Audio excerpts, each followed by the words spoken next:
Okay, so today we are talking about carpal tunnel syndrome, which we tend to see a lot of in the summer. I think it's because people are spending a lot of time traveling in their cars and they're scrolling on their phones and their tablets. And so people are presenting initially with like pain in their wrist and then eventually with numbness and tingling in their thumb, index finger, and middle finger. And so the number one test that we use in the clinic is called Phalen's test. And to do Phalen's test, you bring the back of your palms together with your elbows lifted and you hold it for 60 seconds.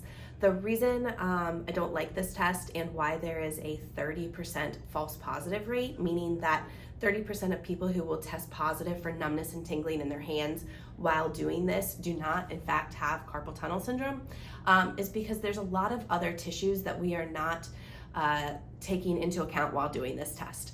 So primarily knowing that the nerves that come out of the neck, across the chest, behind the clavicle and in front of the first rib, across the front of the armpit, down the arm into the fingertips, those nerves are being tensed in this position. Additionally, we are loading or winding up the rotator cuff, and the rotator cuff has some referral patterns down into the hand as well. So generally speaking, this test I take with a grain of salt. While it is interesting and it tells us a little bit, I do not rely on it to be completely affirmative of a positive carpal tunnel syndrome. Try the test.